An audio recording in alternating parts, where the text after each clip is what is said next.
பொன்மனச்செம்மல் புரட்சி தலைவர் எம்ஜிஆர் அவர்களையும் இதே புரட்சி தலைவி அம்மா அவர்களையும் வணங்கி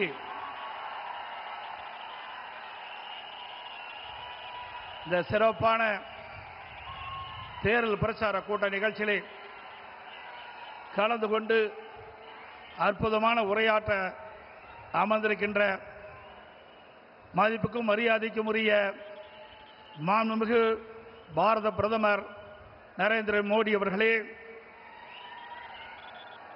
இந்த சிறப்பான நிகழ்ச்சியிலே கலந்து கொண்டு சிறப்புரையாற்றிய மரியாதைக்குரிய நம்ம கூட்டணியில் அங்கம் வகிக்கின்ற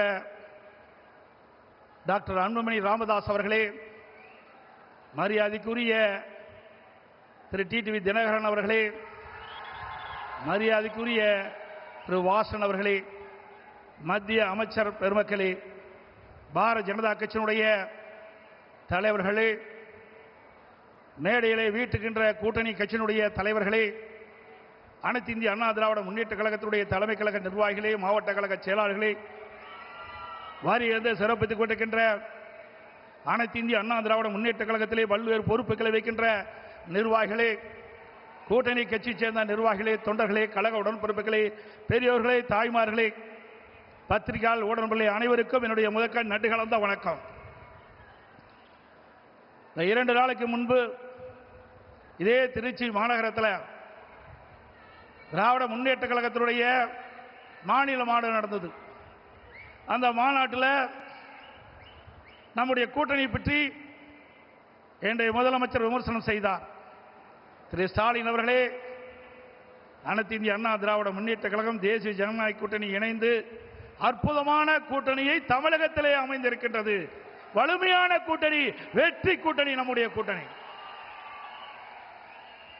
உங்களுடைய கூட்டணி பல்வேறு பிரச்சனைக்கு இடையிலும் பல்வேறு வார்த்தை போர்களுக்கு இடையில்தான் இப்பொழுது காங்கிரசும் திமுகவும் இன்றைக்கு கூட்டணி அமைந்திருக்கின்றன. கிட்டத்தட்ட 20 நாட்கள் திராவிட முன்னேற்ற கழகமும் காங்கிரசும் வார்த்தை போர்.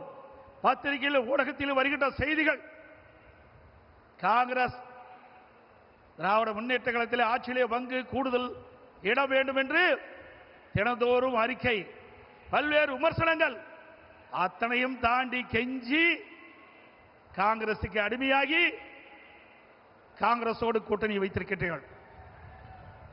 ஆனால் அனைத்து இந்திய அண்ணா திராவிட முன்னேற்ற கழகம் தேசிய ஜனநாயக கூட்டணி இன்னைக்கு ஒரு அற்புதமான கூட்டணி. எங்கள் கூட்டணியிலே பரஸ்பர உணர்வோடு நாங்கள் இணைந்திருக்கின்றோம். வருகின்ற சட்டமன்ற பொதுத் தேர்தலில் எங்களுடைய கூட்டணி கட்சி தலைவர்கள், நிர்வாகிகள், தொண்டர்கள் எருமை போல தேனீக்களை போல சுறுசுறுப்பாக செயல்பட்டு மீண்டும் தமிழகத்திலே ஒரு அற்புதமான ஆட்சியை அமைப்போம். ஸ்டாலின் அவர்களே,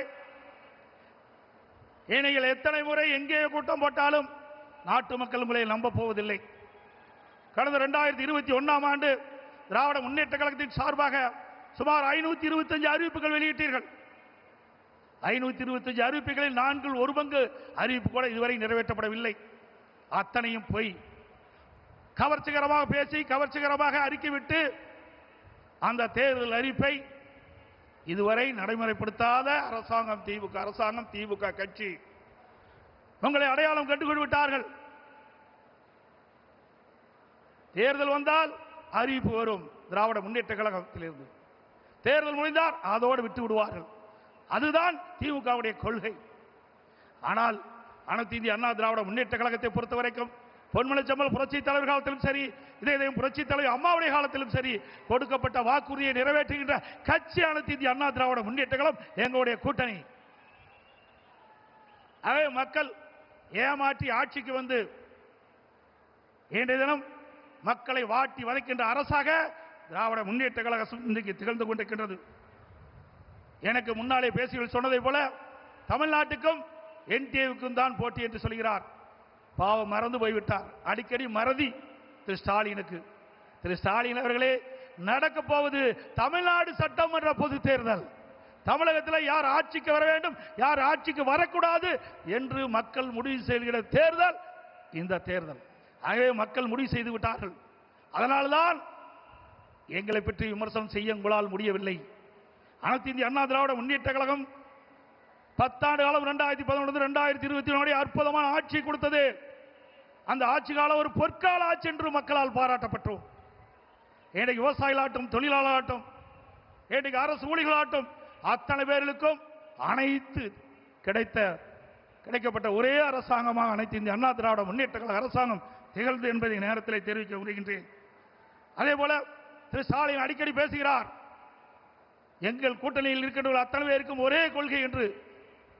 திரு ஸ்டாலின் அவர்களே, திராவிட முன்னேற்ற கழக கொள்கையும் காங்கிரஸ் கொள்கையும் ஒன்றா? திமுக கொள்கையும் கம்யூனிஸ்ட் கட்சியும் ஒன்றா? திரு திமுக கொள்கையும் இன்றைய தினம் விடுதலை சிறை கட்சியினுடைய கொள்கையும் ஒன்றா?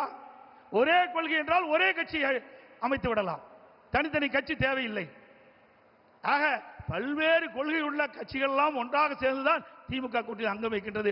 ஆனால் திரு ஸ்டாலின் அடிக்கடி சொல்வதெல்லாம் ஒத்த கொள்கையுடைய கட்சி எல்லாம் ஒன்றாக இணைந்திருக்கின்ற சொல்லி இன்றைக்கு மக்களை ஏமாற்றிக் கொண்டிருக்கின்ற கட்சி திமுக கட்சி.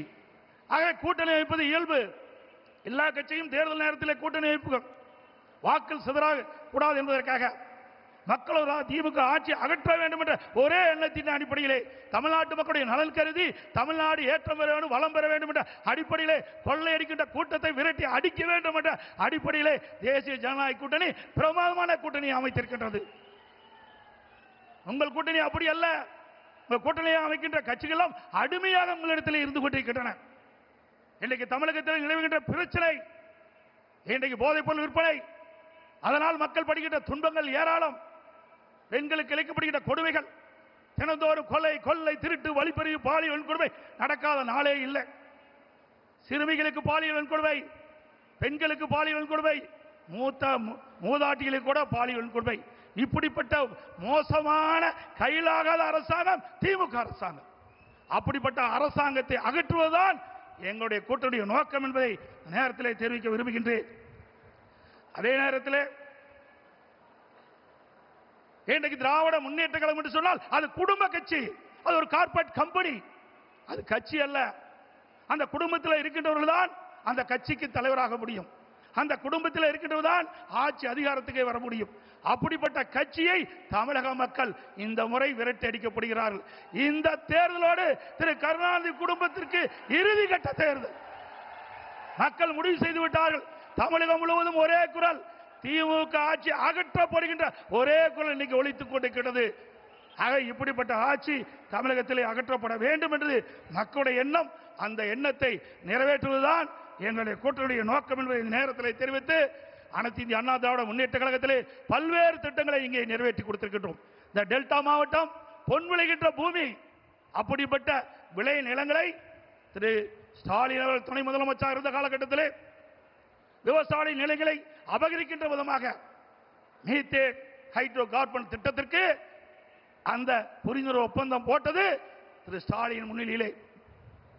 விவசாயிகள் பாதிக்கப்படக்கூடாது என்பதற்காக அம்மாவுடைய அரசாங்கம் விவசாய கோரிக்கை ஏற்று மத்திய அரசோடு தொடர்பு கொண்டு அந்த விளைநிலங்களை பாதுகாக்கின்ற விதமாக பாதுகாக்கப்பட்ட வேளாண் மண்டலத்தை கொண்டு வந்து விவசாயிகளை பாதுகாத்த அரசாங்கம் அண்ணா திமுக அரசாங்கம்.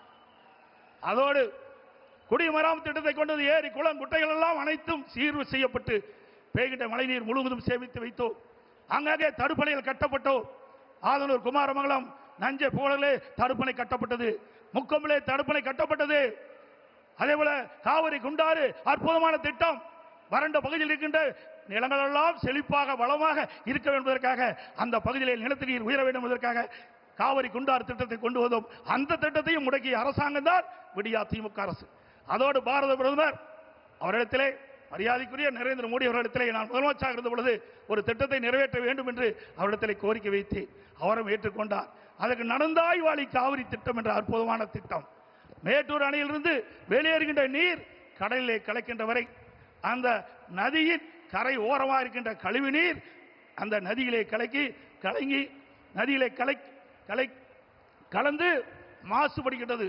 அந்த நீரை சுத்தமான நீராக மக்கள் பருக வேண்டும், விவசாயத்துக்கு சுத்தமான நீராக பாய்ச்ச வேண்டும் என்ற அடிப்படையிலே அவரிடத்திலே கோரிக்கை வைத்தேன். அவரும் ஏற்றுக்கொண்டு அன்றைய தினம் 2 அவைகள் கூட்டுக்குழு கூட்டத்திலே மேதகு குடியரசுத் தலைவர் உரையிலே இடம்பெறச் செய்து 2024ஆம் ஆண்டு அதற்கு வடிவம் கொடுத்தார் பாரத பிரதமர் அவர்கள். அவருக்கு நன்றியை இந்த நேரத்தில் தெரிவித்துக் கொள்கிறேன். சுமார் 11,250 கோடி நடந்தாய்வாளி காவிரி திட்டத்திற்கு மத்திய அரசு அனுமதி கொடுத்தது 2024ஆம் ஆண்டு கொள்கை விளக்க குறிப்பிலே இடம்பெற்றிருக்கிறது தமிழ்நாடு அரசிலே. ஆனால் இதுவரை அதை நிறைவேற்றப்படவில்லை. அது அனைத்து இந்திய அண்ணா திராவிட முன்னேற்ற கழக ஆட்சியிலே கொண்டு வரப்பட்ட திட்டம், மத்திய அரசு அனுமதிக்கப்பட்ட திட்டம் என்ற ஒரே காரணத்திற்காக இன்று தினம் முடக்கி வைத்திருக்கின்றார்கள். மீண்டும் உங்களுடைய பேர் ஆதரவால் நம்முடைய கூட்டணி அதிக இடங்களிலே வெற்றி பெற்று அனைத்து இந்திய அண்ணா திராவிட ஆட்சி அமைக்கும். அப்பொழுது நடந்தாய்வாளி காவிரி திட்டம் நிறைவேற்றப்படும் என்று சொல்லி வாய்ப்புக்கு நன்றி கூறி, அதே நேரத்தில் நடைபெறுகின்ற சட்டமன்ற பொதுத் தேர்தலில் தேசிய ஜனநாயக கூட்டணியின் சார்பாக போட்டியிடுகின்ற அத்தனை வேட்பாளருக்கும் பெருவாரியான வாக்குகளை அளித்து அவளை வெற்றி பெற செய்து மீண்டும் அதிமுக ஆட்சி அமைக்க நீங்கள் அத்தனை பேரும் துணையிருக்க வேண்டும் என்று கேட்டு விடைபெறுகின்றேன். நன்றி, வணக்கம்.